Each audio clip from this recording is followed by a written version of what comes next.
Quand j'étais petite, ma mère me disait comédienne. J'étais migraineuse et pour elle, ça voulait rien dire. Parce que quand on disait qu'on avait mal à la tête, qu'on vomissait et tout ça, on n'avait pas de fièvre. Et j'avais pas de fièvre. Donc pas de fièvre, pas de maladie. C'était ça le schéma. Et ce mot comédienne m'est resté très très longtemps dans la vie.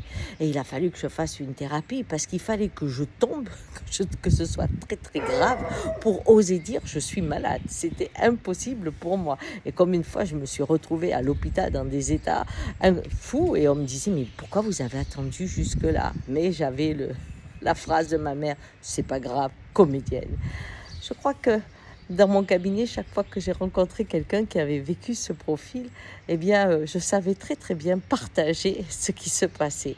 Et c'était plus facile pour moi de l'amener à oser, dès qu'il a mal, dès qu'il y a un petit symptôme, qu'il soit psychologique ou physique, d'oser le partager et demander de l'aide. Car on le sait tous, hein, quand on prend quelque chose dès le début, c'est beaucoup plus facile qu'à la fin quand c'est parfaitement épanoui. Mais je vois bien autour de moi combien de patients, hommes ou femmes, à qui je dis arrête, là tu vas craquer, là tu es à la limite. Ils disent non, non, ça va le faire. Non, ça ne le fait pas. Il tombe et il craque.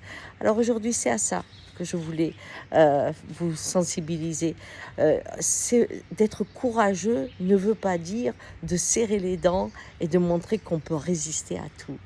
Être courageux, c'est justement voir qu'on a un corps qui est extrêmement sensible et qui est souvent douloureux. Un esprit qui aussi a des douleurs, des peurs, des peines et que cela est difficile à vivre. Mais cette musique, quand elle est prise au quotidien, il y a une forme de paix, de joie dans la douleur, même si elle est là, qui s'exprime alors que le reste, on est dans le traumatisme, dans l'accident, dans quelque chose qui nous met par terre. Et il faut souvent très longtemps pour remonter la pente. Allez, ciao, bonne journée.